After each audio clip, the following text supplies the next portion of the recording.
The difference in your life between success and failure is way, way thinner than you'd expect. So let's go into it. I'm John with Broad Prospecting, and this is things I wish knew coming out of high school or college that I get to tell you now. So there's two things that are going to matter here. One, Price's Law. Two, Pareto Principle. So let's go into Pareto Principle first. Very commonly known as the 80-20 rule in society.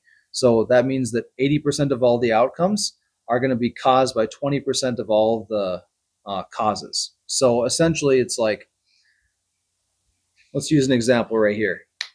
Okay, I just snapped my fingers. Now, all of that noise came from mostly two things. One, my fingers rubbing against each other. Okay, you might be able to hear that. And the second part of it that made most of the noise was these fingers smacking the palm of my hand. Okay, 80% of that noise came from the smacking of these fingers against the palm, and 20% of it came from other things. That's Pareto principle in action, 80-20 rule. Okay, a weird example, but it applies all across all of society, including when you snap your fingers. Okay, the second aspect of this is Price's Law.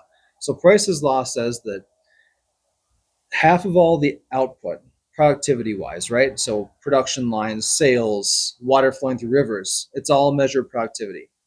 The square root of all of the actual things that are creating that productivity. So if you got salespeople, or if you've got 80 rivers than your sample size, or whatever, if you've got 10 production lines, the square root of those 10, so three, are going to create half of the output of those 10. And if you've got 10,000 people in a company, okay, cool. 100 out of those 10,000 are going to create half the value of that company. Okay.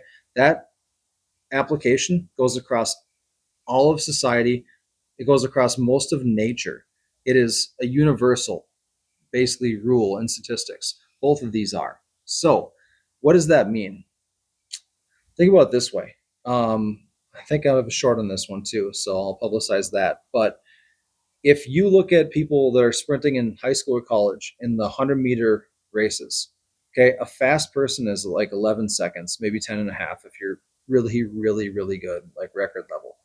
But the average person is like 13 seconds for a guy, okay?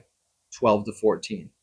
What does that mean? It's a 2 second difference out of 11 seconds, basically, is the difference between like good or great and average. What is that? It's like 18%, 18, 19% difference, okay?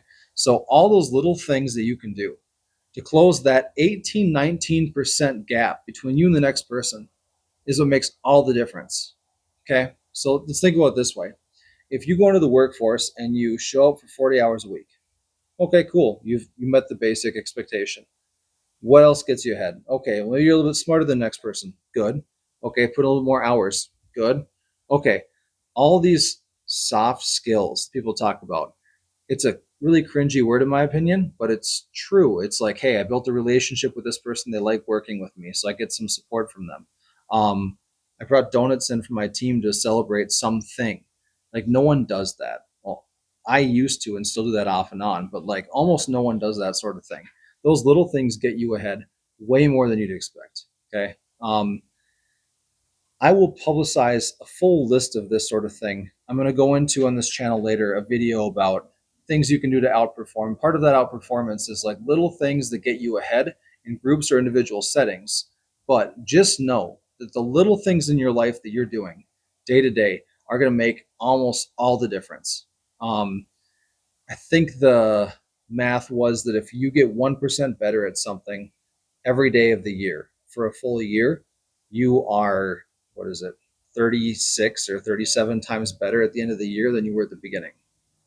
Okay, cool. So that's a very, very small thing, but it's going to make a huge impact on how much progress you make across time.